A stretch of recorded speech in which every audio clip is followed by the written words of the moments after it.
Bir sevdanı məhveyleyen vefasız,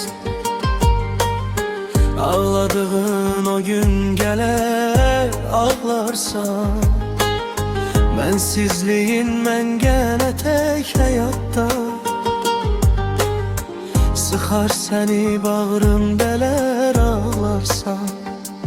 Tənha qalsan, xatırlasan sən məni, yada salsan səni qəlbən sevəni, dərd kədərlə bürüyəndə sinəni, öz səhvini bilsən ayar ağlarsan.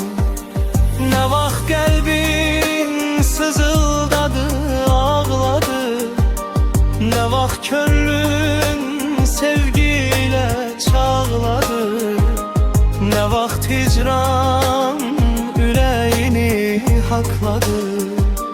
Verəcəksən eşqə dəyər ağlarsan.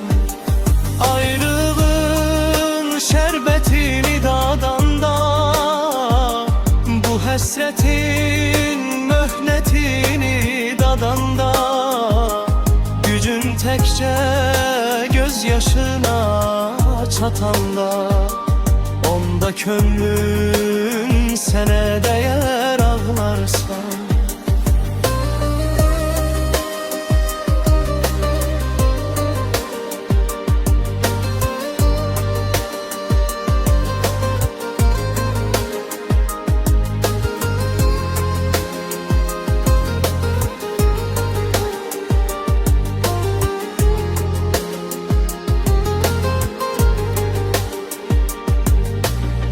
Axtararsan ilim ilim əlini, dərdəyəcək qamətini, belini.